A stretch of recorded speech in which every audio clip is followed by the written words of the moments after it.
Georeferencing data objects, not just for point clouds. Select the object. In this case, it is a point cloud. There's our item of interest, and it's not located where we want it.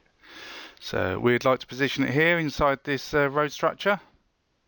In this instance, I've created a viewpoint, which is where I want it to be. So very quickly, create a viewpoint.